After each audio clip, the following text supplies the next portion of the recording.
ಬೊಂಬೆ ಹೇಳುತ್ತೈತೆ ಮತ್ತೆ ಹೇಳುತ್ತೈತೆ ನೀನೇ ರಾಜಕುಮಾರ.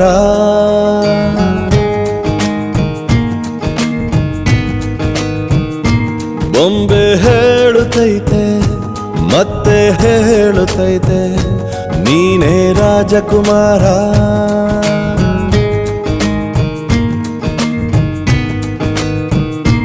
ಹೊಸ ಬೆಳಕೊಂದು ಹೊಸಿಲಿಗೆ ಬಂದು ಬೆಳಗಿದೆ ಮನೆಯ ಮನಗಳ ಇಂದು. ಆರಾಜಿಸೋ ರಾಜರತ್ನನ ಆಡಿಸಿಯೇ ನೋಡು ಬೀಳಿಸಿಯೇ ನೋಡು ಎಂದು ಸೋಲದು ಸೋತು ತಲೆಯ ಬಾಗದು.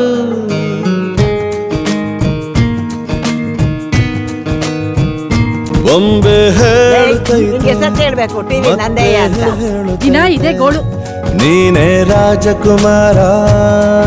ಆ ಇಂಗ್ಲಿಷ್ ನನ್ ವೈರಿ ಆಗ್ಬಿಡ್ತು ಕಣಪ್ಪ. ಅಲ್ಲ ಇಂಗ್ಲಿಷ್ ಬರಲ್ಲ ಅಂತ ಯಾಕೆ ಟೆನ್ಷನ್ ಆಗ್ತೀರಾ? ಇಲ್ಲಿರೋ ಎಷ್ಟೋ ಜನ ಕನ್ನಡನೇ ಮಾತಾಡಕ್ ಬರಲ್ಲ. ನಿಮ್ಗೆ ಇಂಗ್ಲಿಷ್ ನಾನು ಹೇಳ್ಕೊಡ್ತೀನಿ. ಚೆನ್ನಾಗಿ ಹೇಳ್ದೆ. ನಾನು ಇಂಗ್ಲೀಷ ಸುಮ್ಕಿರಪ್ಪ. 52 ಅಕ್ಷರ ಇರೋ ಕನ್ನಡನೇ ಕಲ್ತಿರೋ ನಿಮ್ಗೆ 26 ಅಕ್ಷರ ಇರೋ ಇಂಗ್ಲಿಷ್ ಯಾವ ಲೆಕ್ಕ?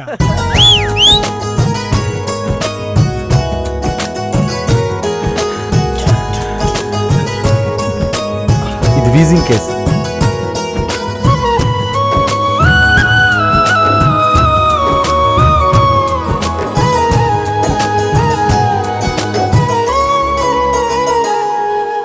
ಗುಡಿಸಲೇ ಆಗಲಿ ಅರಮನೆಯಾಗಲಿ ಆಟವೇ ನಿಲ್ಲದು ಎಂದು ಆಟ ನಿಲ್ಲದು. ಹಿರಿಯರೇ ಇರಲಿ ಕಿರಿಯರೇ ಬರಲಿ ಭೇದವೇ ತೋರದು ಎಂದು ಭೇದ ತೋರದು. ಎಲ್ಲ ಇದ್ದು ಏನು ಇಲ್ಲದ ಹಾಗೆ ಬದುಕಿರುವ ಆಕಾಶ ನೋಡದ ಕೈಯೇ ನೆನೆದು ಪ್ರೀತಿ ಹಂಚಿರುವ ಜೊತೆಗಿರು ನೀನು ಅಪ್ಪನ ಹಾಗೆ ಹಣ್ಣೆಲೆ ಕಾಯೋ ವಿನಯದಿ ಹೀಗೆ. ನಿನ್ನನು ಪಡೆದ ನಾವು ಪುನೀತ ಬಾಳು ನಗು ನಗುತ್ತಾ.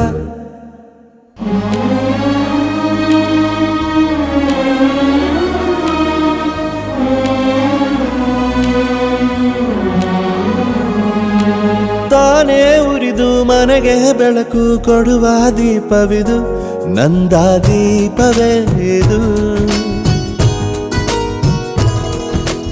ಆಡಿಸುವ ತನ ಕರುಣೆಯ ಮೇಲೆ ನಮ್ಮ ಪಾತ್ರವು ಸಮಯದ ಸೂತ್ರವನದು.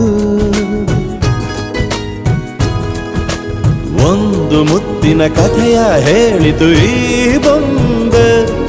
ಆ ಕಥೆಯಲ್ಲಿದ್ದ ರಾಜ ನಂಗೆ ನೀನು ಬಂದೆ. ಯೋಗವು ಒಮ್ಮೆ ಬರುವುದು ನಮಗೆ ಯೋಗ್ಯತೆ ಒಂದೇ ಉಳಿವುದು ಕೊನೆಗೆ. ಸೂರ್ಯನೊಬ್ಬ ಚಂದ್ರನೊಬ್ಬ ರಾಜನು ಒಬ್ಬ ಈ ರಾಜನು ಒಬ್ಬ.